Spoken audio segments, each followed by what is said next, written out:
കുറച്ചും കൂടെ ആദ്യത്തെ ഫസ്റ്റ് ഹാഫും കൂടെ കുറച്ചും കൂടെ എൻഗേജിങ് ആക്കാമായിരുന്നു. എന്ന് വെച്ചാൽ എൻഗേജിങ് അല്ല എന്നല്ല ഞാൻ പറയുന്നത്, കുറച്ചും കൂടെ രസകരമാക്കാമായിരുന്നു. അല്ലെങ്കിൽ നമ്മളെ കുറച്ചും കൂടെ ഒന്ന് ആ ഒരു ബോറടി ഇല്ലാതെ കൊണ്ടുപോകാൻ പറ്റുമായിരുന്നു. ബാക്കി എല്ലാ സ്ക്രിപ്റ്റും പെർഫെക്റ്റ് ആണ്. പിന്നെ ഇത്രയും നല്ല സ്റ്റാൻഡേർഡ് ആയിട്ടുള്ളൊരു സ്ക്രിപ്റ്റ് അല്ലെങ്കിൽ ഇത്രയും നല്ല സ്റ്റാൻഡേർഡ് ആയിട്ടുള്ളൊരു സിനിമയ്ക്കകത്തൊരു ലോക്കൽ ആളുകളുടെ സംഭവം കാണിക്കുന്നത് കൊണ്ടായിരിക്കാം കുറച്ച് തറ ജോക്കുകളൊക്കെ അതിനകത്ത് എഴുതി കയറ്റിയിരിക്കുന്നത്. പക്ഷെ അതൊക്കെ എനിക്ക് അത്രത്തോളം ഒരു സുഖം തോന്നിയില്ല. ആ ഒരു കൾച്ചറലി എടുത്ത് നോക്കുമ്പോഴത്തേക്ക് അത് ഓക്കെ ആയിരിക്കാം. അവിടെയും ഞാൻ ഈ പറഞ്ഞ മലയാളത്തിലാക്കിയപ്പോഴത്തേക്ക് വന്നൊരു പ്രശ്നം ആവാം.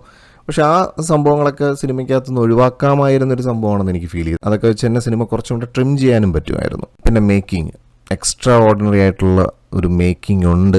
പക്ഷേ ആ മേക്കിങ്ങിൽ ഒരു പെർഫെക്ഷൻ, ഓരോരോ ഷോർട്ട് ഡിവിഷൻസിൻ്റെ ഒരു പെർഫെക്ഷൻ എന്ന് നമ്മൾ പറയത്തില്ലേ. ഇപ്പോൾ കാരണം ഇതിപ്പോൾ റെഫറൻസ് പറയാൻ കാരണം നമ്മളിത് ബാഹുബലിയിൽ ഓൾറെഡി കണ്ടതാണ്. ഇങ്ങനെ ഒരു ഹിസ്റ്റോറിക് സാധനം ഓൾറെഡി നമ്മുടെ മുമ്പിൽ ഒരു റെഫറൻസ് ഉണ്ട്. അപ്പോൾ അത് വെച്ച് ഞാൻ കമ്പയർ ചെയ്യല്ല. പക്ഷേ എങ്കിലും അവിടെയാണ് രാജമൗലി വെക്കുന്ന ഒരു ഓരോരോ ഷോർട്സിനും. ഇപ്പോൾ ഡാൻസ് എടുത്താലും ഇപ്പോൾ ഇതിനകത്ത് ഡാൻസ് ഉണ്ടാകും. ഡാൻസൊക്കെ കണ്ടു കഴിഞ്ഞാൽ ആ എങ്ങനെയൊക്കെയോ കുറച്ച് കാര്യങ്ങൾ പഠിപ്പിച്ചവരെ കൊണ്ട് ചെയ്യിപ്പിച്ചിരിക്കുന്നതെന്ന് നമുക്ക് കാണുമ്പോൾ മനസ്സിലാവും. ഒരു പെർഫെക്ഷൻ ഇല്ല ഡാൻസിനൊന്നും. ഇപ്പോൾ ഉദാഹരണത്തിന് ആ ബ്രഹ്മകലശം എന്ന് പറയുന്ന ആ സോങ് എടുത്തു കഴിഞ്ഞാൽ ഇതിനകത്തുള്ള മെയിൻ ലീഡ് ആക്ട്രസ് ഡാൻസ് കാണിക്കുന്നുണ്ട്. അവരുടെ കുറച്ച് ഗ്രൂപ്പുകൾ കാണിക്കുന്നുണ്ട്. പക്ഷെ അവിടെയൊന്നും അത് എന്തോ കുറച്ച് കാര്യങ്ങൾ പഠിപ്പിച്ചിട്ട് പെട്ടെന്ന് ചെയ്യിപ്പിച്ചിരിക്കുന്നതൊക്കെയുള്ളൊരു നമുക്ക് ഫീൽ ചെയ്യും. എന്ന് വെച്ചാൽ അവരൊക്കെ ഡാൻസ് അത്ര പരിചയമില്ല, പക്ഷെ അവരെന്തോ കുറച്ച് കാര്യങ്ങൾ ഡാൻസ് ഇങ്ങനെ ചെയ്യണമെന്നുള്ളതുകൊണ്ട് പഠിച്ച് ചെയ്തതാണെന്ന് നമുക്ക് കാണുമ്പോൾ മനസ്സിലാവും. അപ്പോൾ അത്തരത്തിലുള്ള കുറച്ച് ഇംപെർഫെക്ഷൻസ്, കാരണം ഇത് എടുത്തു പറയാൻ കാരണം അത് രാജമൗലി ചെയ്ത് വയ്ക്കുമ്പോൾ ഉണ്ടാവുന്നൊരു എഫക്റ്റ്, ആ പെർഫെക്ഷനാണ് അൾട്ടിമേറ്റ്ലി രാജമൗലി എന്ന് പറയുന്നത്. അത് ഹി സ്റ്റാൻഡ്സ് എപ്പാർട്ട് നമുക്ക് പറയേണ്ടി വരും.